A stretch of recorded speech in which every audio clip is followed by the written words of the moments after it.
Tout près du continent américain, l'île de Saint-Martin est située aux confins de l'arc de la Caraïbe. Saint-Martin est comme un trait d'union entre les petites et les grandes Antilles. L'île est à la fois française et hollandaise.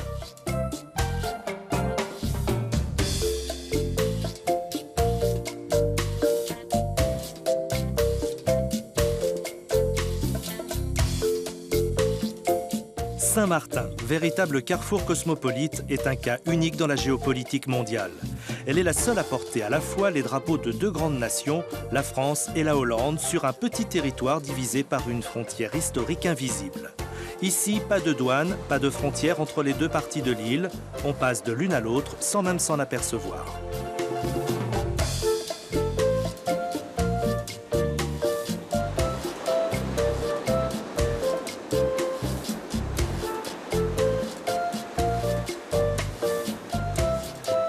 Poussé par son esprit d'aventure et par une reine avide de richesse, Christophe Colomb passe au large de cette île en 1493. La légende veut que cette découverte ait eu lieu le 11 novembre, le jour de la Saint-Martin.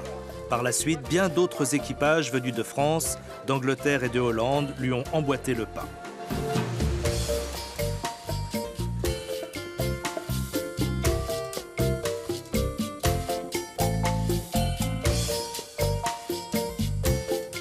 Aujourd'hui, ce ne sont pas moins de 600 000 visiteurs qui, chaque année, viennent profiter des plages ensoleillées, d'un exotisme chaleureux et de la gentillesse des habitants de Saint-Martin.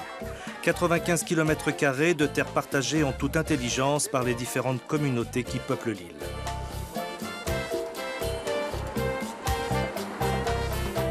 Vanter les qualités sportives des Antillais est une banalité. Ils sont nombreux à parcourir en conquérant les stades du monde entier.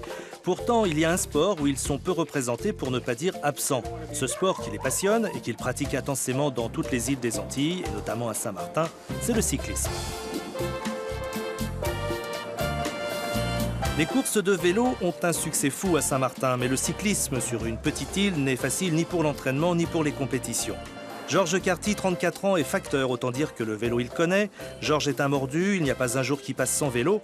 Et bien que le parcours et les adversaires soient toujours les mêmes, le plaisir de rouler est le plus fort. Voilà. On arrive sur la plage de Maro, là, c'est un parcours, pas mal de cyclistes, ils viennent faire leur demi-tour, là. Et puis, bon, c'est visité par pas mal de touristes, vu qu'il y a le décollage de l'avion et tout, alors qui est assez sympa. Bon, ici à Saint-Martin, on a 5 clubs. Et puis on a au moins une quarantaine de licenciés, sans compter ceux qui font le vélo de loisirs comme ça. Bon, l'avantage, c'est qu'on se connaisse, alors c'est agréable, quoi. Mais vu que c'est très peu de cyclistes, on est toujours confronté avec les mêmes personnes. Et des moments, c'est un peu dur de se distancer l'un de l'autre parce qu'on se connaît tous, quoi. Ouais, c'est bien quand même de discuter, mais quand même, il me reste quelques parcours à faire et entre-temps, je vais faire quand même 15-20 km.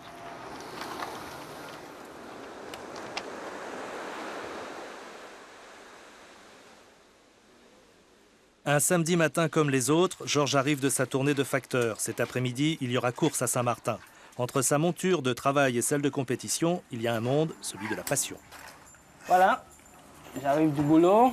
Je vous emmène un peu dans ma petite forteresse, là où se trouvent mes objets de passion. Voilà mes objets de passion, les vélos. J'ai toujours voulu faire du vélo, mais vu que j'étais élevé par une mère adoptive, elle ne voulait pas trop risquer avec moi, alors elle ne voulait pas. Mais par la suite, j'ai mon frère qui est venu de la Guadeloupe et lui, il faisait beaucoup de vélo. Et puis par la suite, je me suis lancé là-dedans, quoi. Voilà, même avec ce vélo, vu que c'est assez difficile quand même pour travailler, pour s'entraîner, quoi. Alors, je me suis arrangé un peu avec le home trainer. Je me mets dessus, j'ai la télé, je l'allume. J'allume la télé avec une course cycliste un peu pour me motiver, je monte, et puis voilà. Je me mets à pédaler pendant une demi-heure, 1 heure, ça dépend. Ça donne une idée, une sensation qu'on est dans une course, et puis je m'amuse comme ça fait passer un peu le temps.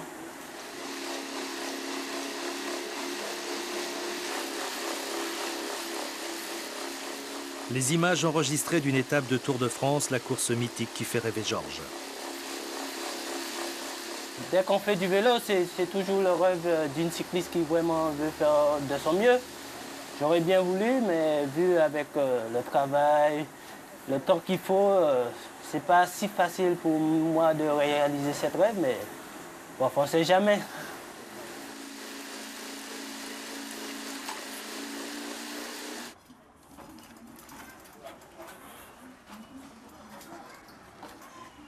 Dès qu'on sort, on vérifie un peu le pneu, on regarde un peu si les vitesses ça passe bien, s'il n'y a pas un petit problème quoi que ce soit. En gros, c'est ça. Hein. Bon, là, je vais mettre un peu d'eau dans les bidons, je vais me préparer et puis je vais faire un petit tour à vélo. Nous sommes à Sandy Ground. Là, comme tous les week-ends, les passionnés se rassemblent pour participer à la seule compétition cycliste de Saint-Martin. Ces courses sont organisées avec la bonne volonté de chacun. La vingtaine de coureurs sait qu'il faudra rester vigilante sur la route car la circulation automobile ne sera pas interrompue. Georges et ses amis définissent, avant de partir, les endroits où seront attribuées les différentes primes. De très petites primes qui sont là plus pour le principe qu'autre chose. Le parcours est simple, une route qui longe Bennetley sur 6-7 km, puis demi-tour et retour vers Sandy Ground. Le départ est donné. La course consistera en 5 allées et retours, soit environ 70 km.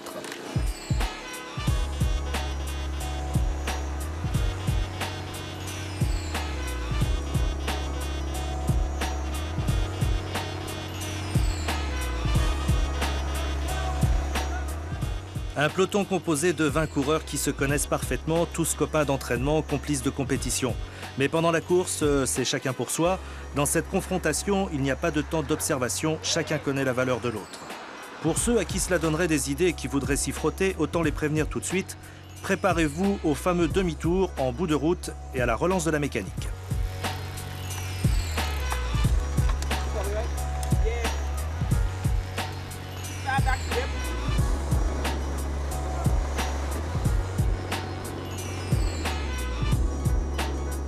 Georges s'est bien préparé toute la semaine, mais 2 coureurs sont partis devant et il est le seul à leur poursuite. Ce sera difficile de revenir. Après une belle course, 70 km bien disputés sous la chaleur, Georges finit 3e. Pas mal. C'était bien, tout s'est bien passé. L'allure était assez bien, donc tous les coureurs sont sortis et puis ça a été. Je termine 3e.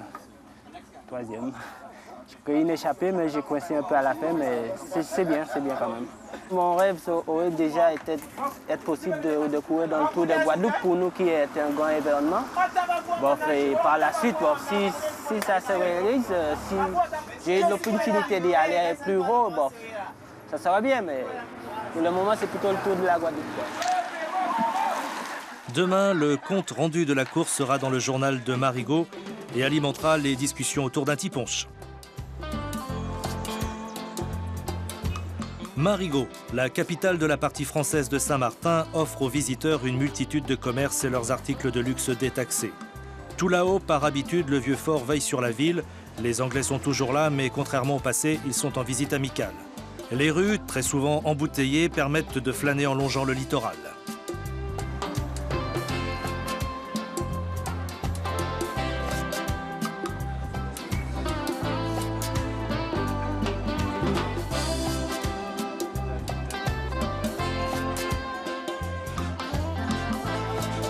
L'événement hebdomadaire incontournable à Marigot a lieu tous les mercredis et les samedis.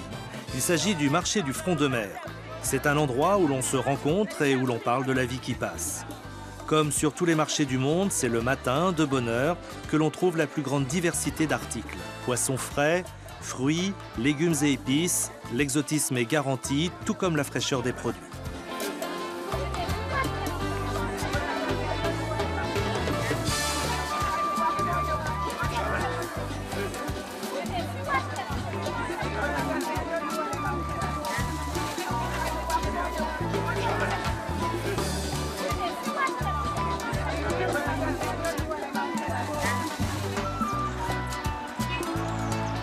Nous sommes au nord de l'île, près de Grand-Case. Là, un bâtiment qui, a priori, n'a rien de différent des autres. Pourtant, ici sont élevés et entraînés des champions.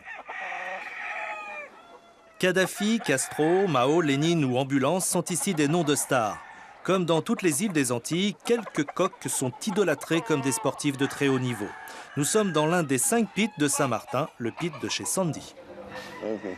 Oh, ça va? Là travaille Étienne Van Henningen, la cinquantaine et 20 ans d'entraînement de coqs derrière lui. Il est l'un des meilleurs. Cet homme vit par et pour les coqs qu'il entraîne. Pour lui, comme pour tous les amateurs de combat de coqs, cette activité est une vraie tradition. Oui, c'est une vieille tradition, très vieille. Mais ça vient depuis le temps des Espagnols, les Français, les Anglais. C'est eux que je pense qui a introduit le coq de combat.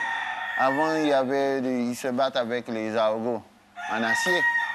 Et puis naturellement aussi. Et après, les Espagnols, ils ont introduit ce qu'on appelle les postizas. Et nous, on l'appelle les sapatons du Saint-Domingue. L'origine des coqs, ça vient de l'Espagne, des Amériques, plutôt de Porto Rico. Je disais à peu près 60% vient de Porto Rico. Disons une vingtaine, 20% vient de Saint-Domingue et les autres de divers pays. Hein. Le premier travail d'Étienne est d'améliorer l'endurance des coqs. Pour cela, il y a toute une série d'exercices, un peu les mêmes que ceux que l'on impose aux boxeurs. Tout le monde le sait, pour bien boxer, il faut des jambes. Étienne nous entraîne au fond de la cour, dans un endroit généralement fermé aux curieux. Les techniques employées sont très personnelles et ce sont elles qui permettent d'évaluer et ensuite de former les futurs champions. Là, moi, je vais lui donner à peu près 5 minutes, hein, parce que comme il est déjà beaucoup. Et puis avec l'autre, je vais lui donner 5 minutes. Et après 5 minutes, la semaine prochaine, ça va augmenter. Parce que c'est comme les boxeurs, comme je vous ai dit. Il faut les préparer pour les combats.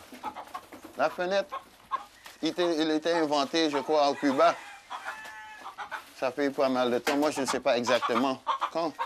Mais ça les aide à développer les ailes. Hein. Et les ailes, ce sont les parties les plus importantes pour les coqs.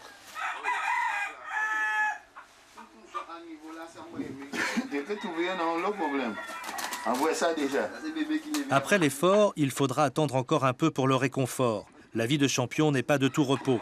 Toute une série de soins sont donnés quotidiennement aux champions, une science précise qui a pour but d'augmenter la résistance au mal. Et bien là, on va commencer à les nettoyer après l'entraînement. Il y a une nettoyage extérieur et intérieur. L'intérieur, c'est les jus d'orange, le miel, et puis un peu de citron sur le corps. C'est toute une gamme de produits qu'on doit aussi les administrer pour qu'ils puissent remonter la force, l'énergie. La nourriture, c'est très important aussi. Ça, c'est les vitamines à base de B12 et B complexe.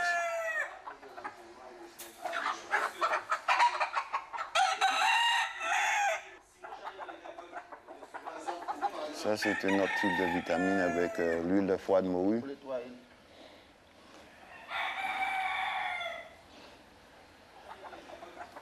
Ça, c'est du jus d'orange et un peu de sirop de miel. Ça descend la chaleur. Parce que tu sais, il y a beaucoup de chaleur qui accumule parce qu'après tout, c'est les animaux de sang chaud. Ils ne se transpirent pas que par la bouche. Là, c'est un peu de citron pour les durcir, les corps. Après avoir des taillés, il faut les durcir les corps parce que c'est complètement exposé. Il ne faut pas les donner tous les jours, une fois par semaine. On fait une seule séance, une fois par semaine. Si on les donne tous les jours, on va épuiser les coqs. Après tout, il est sensible à tout.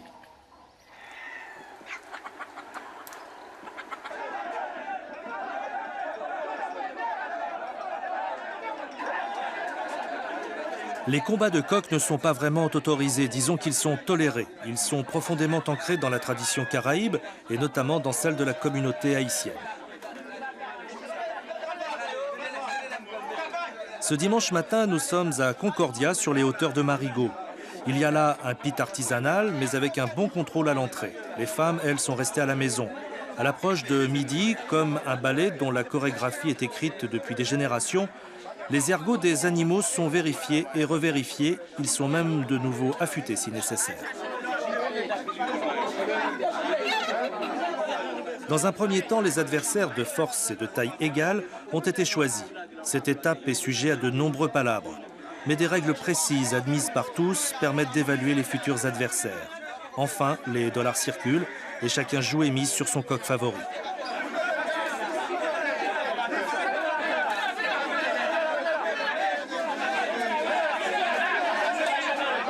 C'est l'un des coqs de Sandy, le propriétaire du pit où Étienne travaille, qui commence les combats. Pour lui aussi, la tension monte.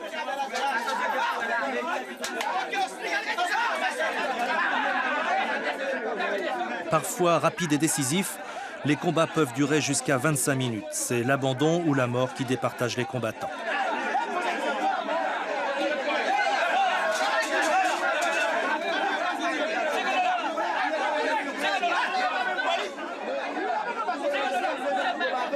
Aujourd'hui, le coq de Sandy a gagné, la moitié des parieurs aussi. Même si les combats sont durs, violents et parfois cruels, les coqs sont rarement blessés mortellement. Tant que cela est possible, le propriétaire les soigne et les remet en forme. Il faut dire que des sommes importantes, jusqu'à 10 000 francs, sont investies pour acquérir et entraîner un coq. Des coqs adulés, survitaminés, dopés, conditionnés pour les arènes et qui, c'est sûr, ne visiteront jamais le fond d'une marmite.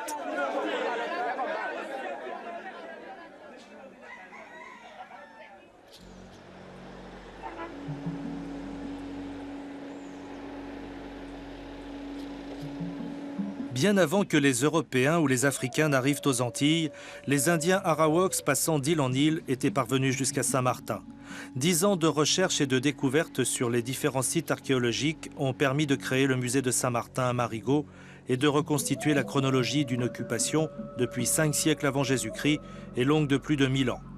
L'émouvante découverte de sépultures et d'objets usuels de la vie quotidienne de ces civilisations précolombiennes sont exposées dans ce musée qui permet de mieux comprendre l'histoire de Saint-Martin.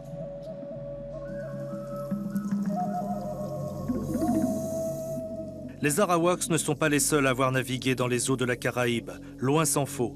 Depuis, commerçants, militaires, pirates, corsaires ou simples voyageurs ont écumé les eaux chaudes des environs. Une navigation qui a parfois coûté cher à des capitaines malchanceux et un peu trop présomptueux de leur connaissance des fonds.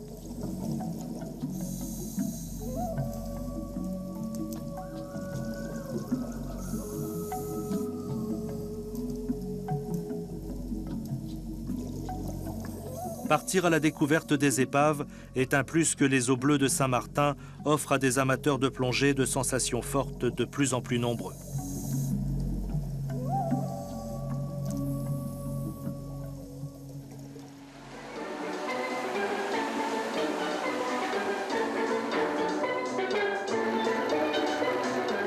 À la sortie du lycée polyvalent de Marigot, une sortie des classes comme toutes les autres, Aldric Benjamin est attendu par son père, direction une autre école, à Grand-Case.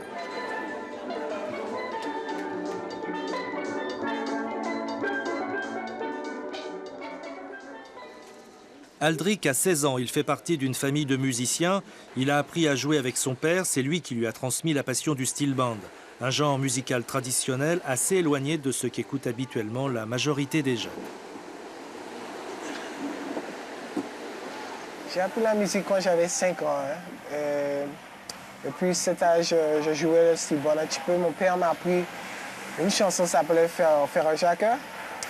Et je l'ai joué pendant 1 an avec les grands. Et c'est comme ça, j'ai évolué. J'ai commencé à jouer les sons et tout. Et c'est comme ça que je suis maintenant.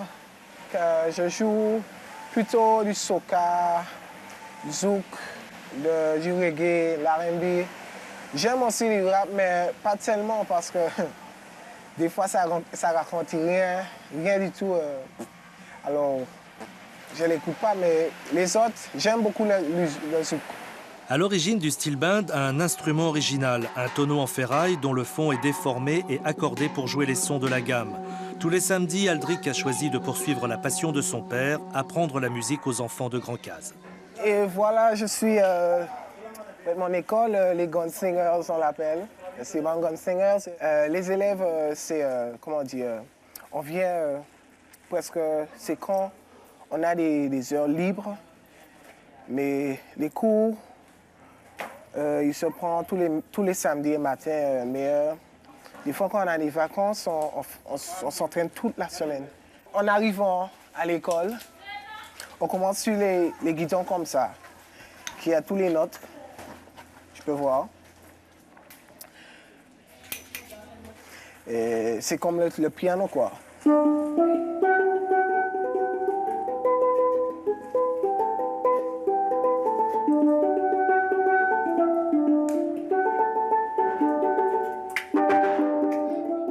C'est comme le piano, quoi.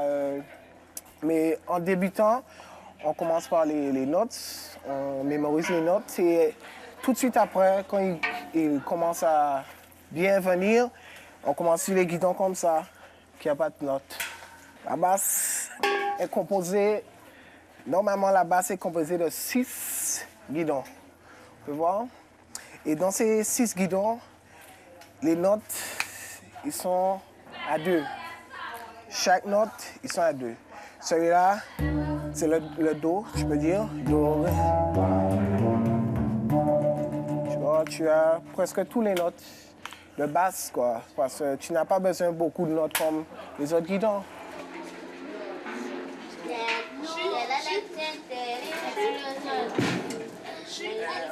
One, two, three.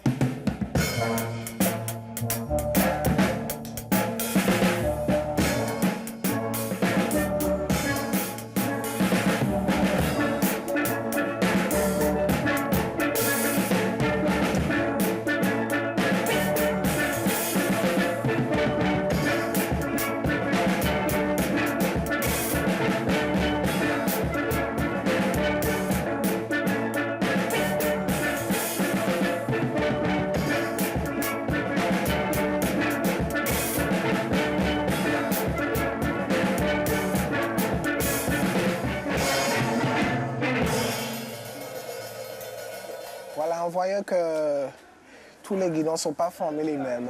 Comme celui-là. Celui-là, il est coupé, je peux dire. Cette taille. Et plus qu'ils sont coupés, courts, le son devient plus aigu.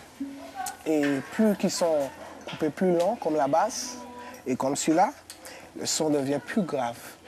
Et en voyant que celui-là, si tu le mets avec un orchestre, celui-là, ça remplace la guitare. Celui-là, ces deux-là, ça remplace le saxo alto. Ce guidon-là, le mien, c'est formé comme ça. Voilà, le mien, c'est à moi ça. Il est un saxo plus ténor. Et le dernier, là, c'est la voix, ça. C'est plus aigu que tous les guidons. Et la basse, quoi, c'est plus grave, c'est les plus graves basses. Les plus graves basses des guidons. Hein.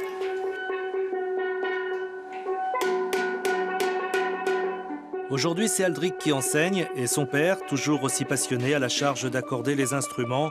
Un maillet et un marteau, une bonne oreille et des années de pratique sur les bidons.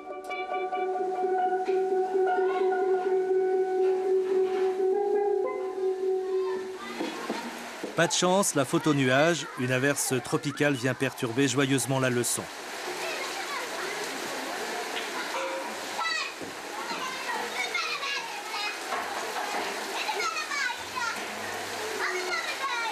Mais rien, et surtout pas la pluie, n'arrête la musique et les jeunes musiciens en herbe.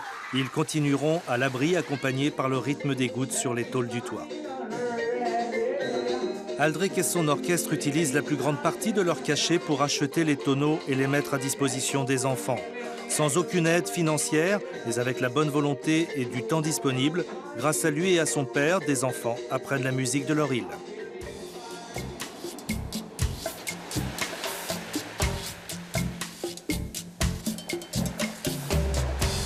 La musique de Saint-Martin est constituée de bien jolies mélodies. Un concerto de couleurs, de paysages et de sourires qui font d'elle l'une des plus belles et des plus attachantes îles des Antilles.